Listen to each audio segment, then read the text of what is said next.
المرسلين وعلى آله وأصحابه أجمعين.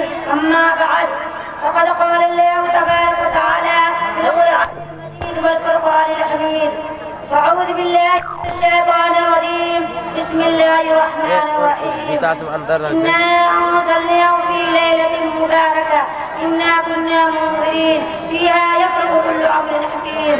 وقال عليه الصلاة والسلام: من أحدث في أمرنا هذا ما ليس منه فهو رد.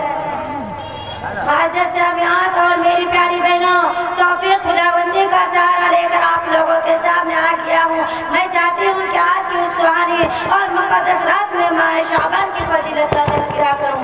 اس کی درمیانی رات شب بارات قدری بیان کروں. اس مقدس اور بابرکت رات کے متعلق معاشرے اور سماج میں برائیوں اور خرافات پر روشنی دیجیے. ہمیں متوجہ ہو کر میری بات کو سنیے. خالق کائنات سورۃ القلم میں ارشاد فرمایا: اِنَّا أَنزَلْنَاهُ فِي لَيْلَةٍ مُبَارَكَةٍ. ہم نے اس قرآن پاک کو اس سے آسمان دنیا پر اتارنے کا فیصلہ ایک برکت والی رات میں کیا. اس مبارک رات میں ہر حکمت والا معاملہ دیا جاتا ہے.